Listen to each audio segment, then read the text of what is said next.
I'm Mei Xian Qiu. My work comes from a very personal place, but takes its title from Mao Zedong's pre-cultural revolution movement, the 100 Flowers movement.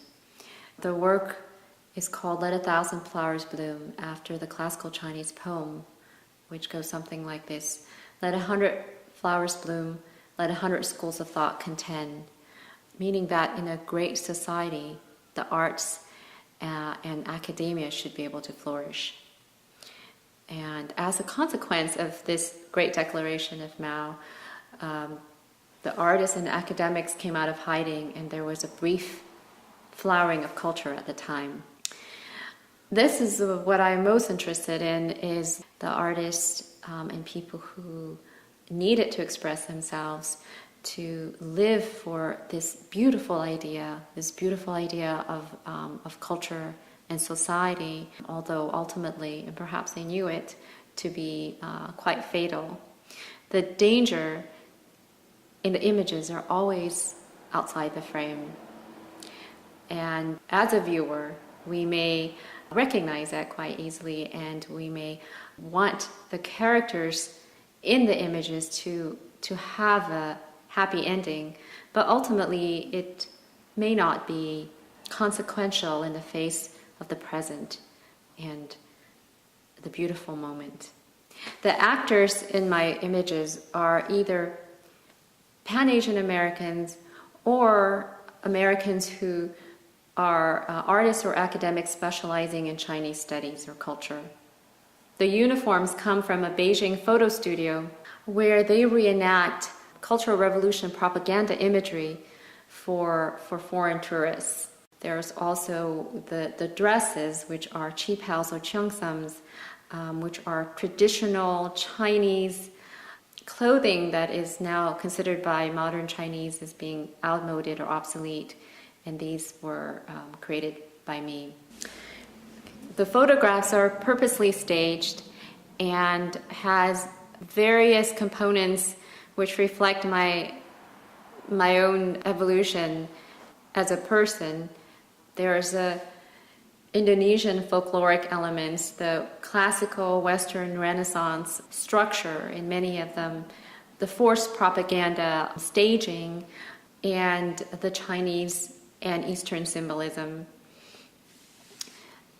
The work had its genesis in this sort of growing inner divide within myself when there was a increasing Chinese investment in the US, and I felt this sort of schizophrenia in terms of my own identity, being both Eastern and Western.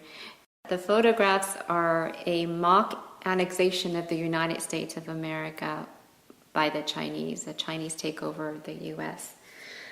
Growing up as a Chinese minority in Indonesia, we lived in a way not so different from living for a beautiful idea. We didn't know when the next persecution would be, but we lived in the present. And it's not dissimilar to how we are all living today in places which are urbanized and where technology has set in, where this sort of mass culture is permeating, and we live also in a sort of in a dream culture where we invent things and reinvent things constantly as the ground keeps shifting, and what we view as culture and how we view ourselves is constantly being reinvented. I feel that this is really what is the most important with what is happening today and what I see, and that the future today, our idea of the future is much more daunting than our past futures, but no more so than this notion of living for the beautiful moment, or this idea of what it can be.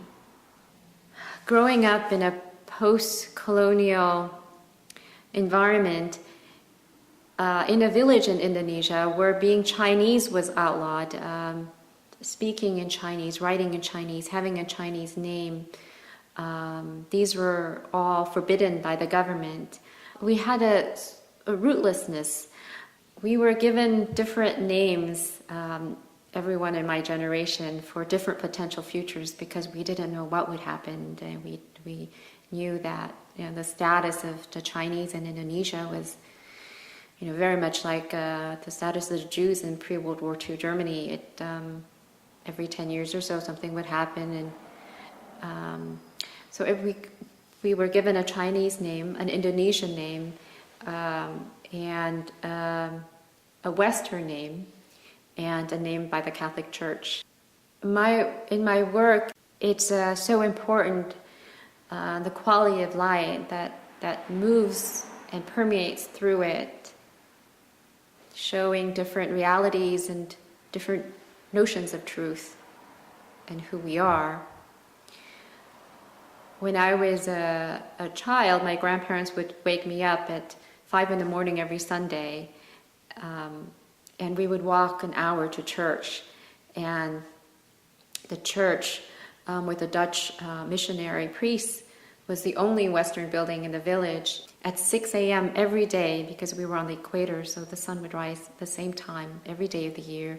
The sun would come up and it would go through the stained glass windows, and to me this was like kind of magic. We were always somewhat in awe of the West, and it held this kind of promise.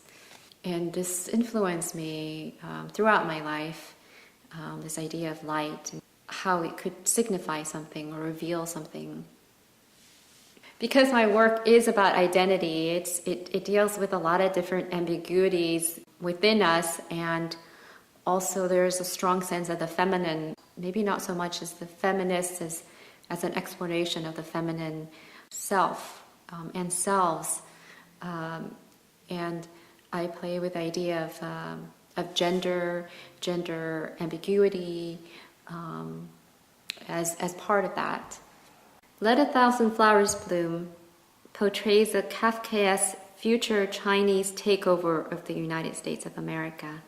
Taking its cue and title from classic Chinese poetry, Mao's doomed pre-cultural revolution campaign and Anselm Kiefer's body of work of the same name, it engages the constitution of the future, specifically with respect to globalism, the identity of the self and the self-view, the social landscape, post-colonialism. My work organically has multiple layers. Although they have a folktale romance about them, they have a deep reality underneath.